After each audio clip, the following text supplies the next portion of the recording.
Well, hello and welcome to another. Wow, my voice broke really badly there at the start. But that was an interesting one. How you doing? I'm alright. Yeah, Tar. Awkward start now, innit? I feel nervous. Whatever. Tottenham, tactical analysis, and all their issues. Which it feels weird to say issues because their position in the table isn't terrible. I mean, especially when you compare it to last season, it's a remarkable improvement. Undefeated in the Champions League, which, alright, you can say there's some results that haven't gone their way within it, but, that's still good. 5 points when you need to finish in the top 24 to qualify into the next round. It doesn't look bad. The issue is, when you look at it purely on paper, when all you're doing is looking at a league table, looking at results, it doesn't tell the full story sometimes. Yet when you watch Spurs games, you are seeing that it isn't right. Something is remarkably wrong within the setup, within the system, and there's several issues Thomas Frank has with the squad and with himself and the combination of the two, and Jamie Carragher did a really good piece. So I'll try not to sort of go over things he said, but I'm just going to sort of give my own little slant on the issues that present. And I'm going to start positive, and I'm going to say, off the ball, I think Thomas Frank has been really, really good. I think he's set up specific game plans to deal with specific threats really well. They're not just a high-pressing team, a mid-block or a low-block. I think he's managed all three defensive phases brilliantly, depending on what's needed at A, that point in time, or B, against the opposition that they're playing against. Or, again, both at the same time. So I'll give him full credit. Against City, we saw a sort of tactic where he went high-press, if I just line this up now to sort of mirror that game. So it was sort of like this. City went with their diamond midfield, and it was brave, it was aggressive. It wasn't just trying to prevent City from playing by restricting space with big physical players. There was an element of the risk and reward aspect, because Cherki, who played in the right attacking midfield position, came out into this position, asked questions of Van der Ven, big style. It's so easy for a centre-back in this position, who's the engager, who's the presser, to just remain in his defensive line and just try and make him a little bit harder to beat on the break. Easy especially to do when you're playing against Erling Haaland.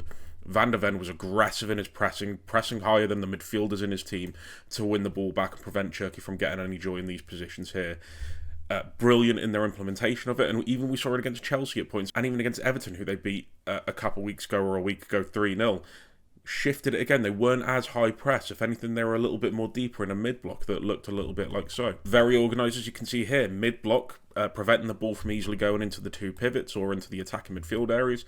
Blocking off the centre, because they recognised in those games against certain opposition there was a threat from those positions. So they prevented them from getting any joy and being able to exploit any space in the middle. And having that defensive side of the game really well organised and well put together will come from managing a Brentford, when 90% of the time you're playing against teams that are much better than you. And that's a plus. That's a great quality to have, because a lot of managers don't have that defensive side of the game.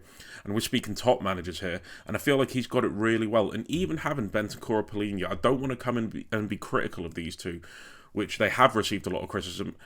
And it's not undeserved, but this is where having these two is massive, and I'm just going to show a couple pictures here as to why it's so important. So this is against Chelsea. As you can see here, Pedro Neto has the ball wide right, and this is Bentancur and this is Polina. Well organised, well positioned, protecting the back four. If anything, I don't know why Jed Spence doesn't feel like he can come out and engage Pedro Neto on the ball here, because Bentancur is covering the half space, he's tracking the runner there. Polina dropping in because he's tracking Enzo Fernandez, who was playing high. Disciplined, aggressive, brilliant duel winners as well. So to say that they don't offer a use to Spurs, I think is a bit disingenuous and a bit incorrect. It's clear what they offer. Off the ball, they're brilliant.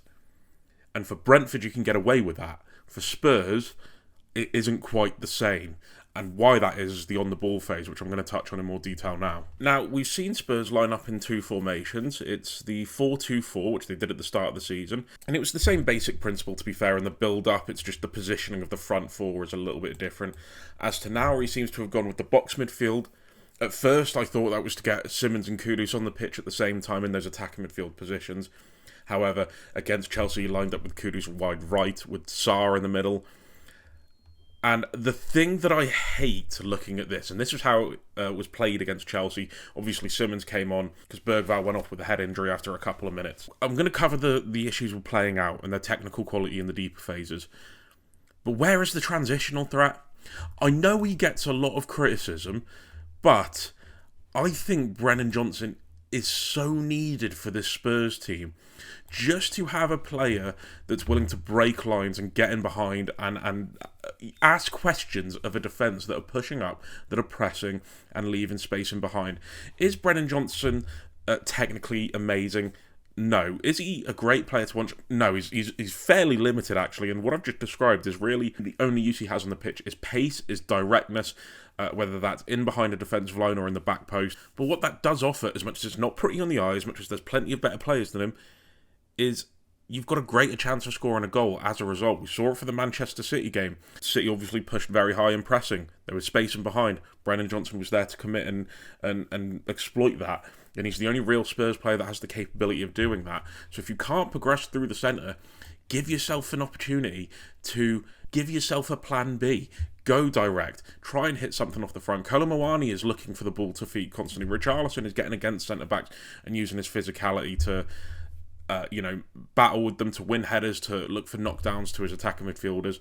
Tell's doing whatever he wants to. So the only real transitional threat that Spurs had was Sarr, and which is mental. And I really like Pape Matar Sarr. I think he's a very, very important cog to the Spurs team that can't play because they've got too many of the similar players. I think he's shown his importance in a lot of games, the City game, the PSG game before the season properly started. But he was the only one that was willing to make runs in behind and try and exploit that line. Issue is, he's not an amazing attacking threat in terms of his ability on the ball, and the connection between the deeper players, because they're not technically great, to combine with his runs, which aren't of the top level because he's not that type of player, are lacking. So if we just see this here now as an example, there's Danzo on the ball, as you can see on this right hand side of the screen, and there is Bentancur, there's Polina, and we're going to cover those in a little bit more detail, but there's nothing on. He can't play out. They're not showing for the ball. Carragher touched on that very well on Monday Night Football, marking themselves at the game. So Danzo does the only thing which he feels like he can do, which is go long. And look who's making the direct movement in behind. Kudus has come to show for the ball in this position, as you can see, so he's quite deep. Sarr's making the movement, and who's he tracked by?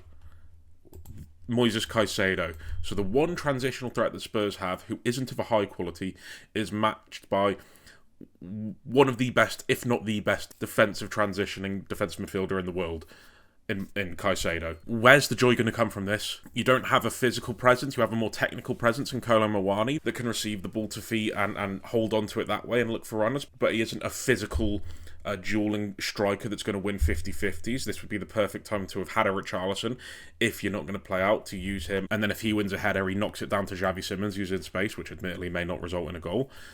But how are you going to create chances in this fashion? It boggles me. It really does. Ignoring the ability to go direct will cost you with the other things I'm going to talk about now. These two. I'm not going to go too far into it. Technically, nowhere near good enough. Nowhere near the level for a top team. And I think it's so hard now. I would actually go as far as saying near impossible to be a top team holding midfield at a 6 and 8, whatever you want to call it, and not be good on the ball. I think you need to have a strong technical level to receive the ball from centre-backs, to rotate, to make movements and show courage for the ball. Carragher touched on it brilliantly last night on Monday Night Football. Pulling a midfielder out of space and taking a touch, showing composure, showing the confidence to ride any press, to ride a challenge, and look for space elsewhere. But they're not even making movements. I've just shown a very basic one from Bentancur here, just coming a little bit wider, if, say, Spencer's pushing up in this position here. That then creates space in the middle of the pitch. Look at that. There's something there for anyone to hit. Sarr can show for it. Polina can come across. Xavi Simons can drop in. But they're not doing that. And it's becoming really poor, really basic. I know they're missing Kulusevski and Maddison, which would be key to any possession-based side. But they've spent tons of money on Xavi Simons. They've spent tons of money on Kudus, Kudus has been good, but some of Kudus' decision-making at points makes me want to blow my brains out. He's a frustrating footballer to watch when you know the quality he has, because he ignores passes a lot, overdoes it with his dribbling, and either ends up losing the ball or recycling it to a centre-back, where Spurs then just have the same issues all over again. Simmons is not up to the pace of the league, but the issue is as well with Simmons is, forget even the pace and the physicality and that he's not going to have the time on the ball the way that he had in Germany. I actually think he's been technically really poor. Like, technically, I think he's been really, really poor. Some of his passing and his execution and his weight is really bad. Like, he is matching this Spurs team at the minute for quality in that midfield. I can forgive the physicality, I can forgive the not being up to the pace of the Premier League, because that is going to take some adjustment. He's coming to a new league, new style of football he's not really played before. But I'd expect him to at least get on the ball and make stuff happen technically. That I would expect. And I just think it's so hard to have that lack of technical quality, and it just showed. Spurs didn't create anything through the middle. Christian Romero missing as well is a huge issue, because he does add a layer of technical quality to the deeper phases that can play those difficult technical passes. But again, when your midfield isn't showing for the ball the way that Spurs aren't, you're not going to get high amounts of possession. You're not going to gain control of games, and that is something that Thomas Frank needs to rectify, but I don't think he can do it with these two. The one player that I think he can utilise a bit more to get the best is this guy, and I think he's going to have to make a big decision in dropping a Bentancur, and I think Bentancur is the one you drop, because Palhinha off the ball has been fantastic. And I know he doesn't like the lack of physicality and ball-winning capabilities in Archie Gray's quality, but you have to gain control of games, and I think it's too negative. When you're at a top club, you can get away with it at Brentford, fine. With all due respect, the aspirations of Brentford and the aspirations of Tottenham are very different. But you can't gain success at a club like Tottenham without gaining control of games, in my personal opinion. Is it perfect? No, but I think having Archie Gray there to just get on the ball, being able to thread it through the line, to gain you a bit of a foothold in the game, needs to be looked at. Maddison will come in, and Maddison plays this position really well, starting from an advanced position to come deep and show for the ball. You're not going to see him for a long time, so you almost have to forget that Maddison exists. And also another thing I'm going to touch on, these two, Xavi Simons and Kudus being the wide threat when they are two central attacking players, isn't going to help you transitionally at all. I'm going to show a couple pictures here just to illustrate that. So this is Jed Spence on the ball here. You've got Xavi Simons in this position here, and you've got Kudus here. These are the wide players, by the way, the wide players in this Spurs team, and look how narrow they are. Kudus is basically inside the centre circle with his width. Xavi Simons is about 5 yards outside of it, and Simons doesn't receive the ball. As you can see here, Jed Spence is making a movement inside. You've got Kolo Muani having to pull out into this wide position because there is no other wide threat. He's seeing space and he's trying to attack it. I actually didn't think Kolo Muani did too bad in this game. He's just so completely starved of service and a real inability to play to his strengths from the team on the ball. So Spencer's making the movement inside. Simons, again, the left winger, making a movement centrally into a crowded area. You've got Kudus, who's just sort of stood waiting for something to happen. You've got Sarr making a movement in behind because that's his role. He's the direct threat. Who's out here? Who's in all this space? I need to select the right thing. Chelsea are narrow. Cucurella, as you can see, is in line with Mohamed Kudus, so he's very narrow with his defensive unit, so there's no real space to penetrate in the centre as much as Spurs are trying to force it. Who's out there? Pedro Porro isn't making an overlapping run. Kudus isn't out there, and as a result, Jed Spence runs into traffic.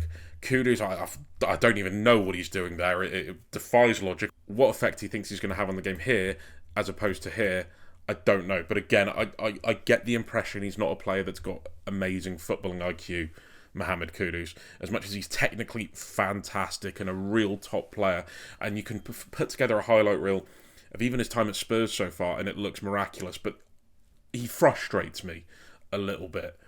And again, Xavi Simons, left winger. Kolo Muani's wide left. He's not receiving the ball because there's no real clear angle for him to get to it.